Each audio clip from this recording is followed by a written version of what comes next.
So Jonathan Gruber is a professor in economics at MIT in Cambridge, Massachusetts. He's recently come under fire for some pretty controversial comments that he made regarding the Affordable Care Act. So just as a little bit of background, he is widely hailed as one of the architects of the Affordable Care Act. That is somewhat misleading. That makes it sound like he actually wrote the legislation himself. In fact, he was the Obama administration's numbers guy.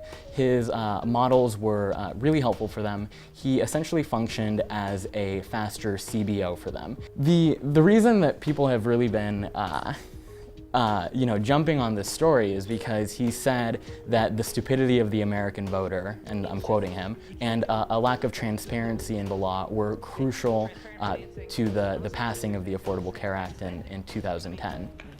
This bill was written in a tortured way to make sure CBO did not score the mandate as taxes. In terms of risk-rated subsidies, if you had a law which said healthy people are going to pay in, it made explicit that healthy people pay in and sick people get money, it would not have passed. Lack of transparency is a huge political advantage. And basically, call it the stupidity of the American voter or whatever. But I think one point that is being lost in all of this is the fact that he was making a broader comment on the way in which political processes affect the way that laws are written and why that happens. I mean, I apologize for the terms I used. I expressed myself very poorly. I think the point I was trying to make, Emily, is that essentially a very sensible way to do this law would have been to literally copy what we did in Massachusetts. There was one important difference. In Massachusetts, we actually gave poor people money and said, here's the money you get to get health insurance. At the federal level, we couldn't classify it as spending.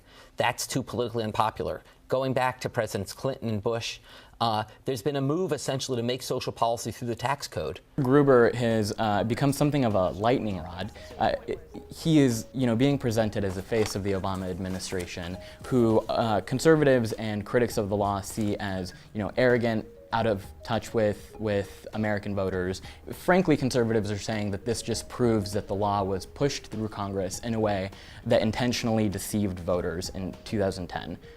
These conversations have been had for years. The law has been literally litigated. So, it's not so much that the conversation is new. It's not so much that these points are new from the left or the right or from Gruber. It's more that he is becoming a face for these comments. This is essentially, ripping the scab off of a wound that hasn't fully healed to begin with in regards to the Affordable Care Act.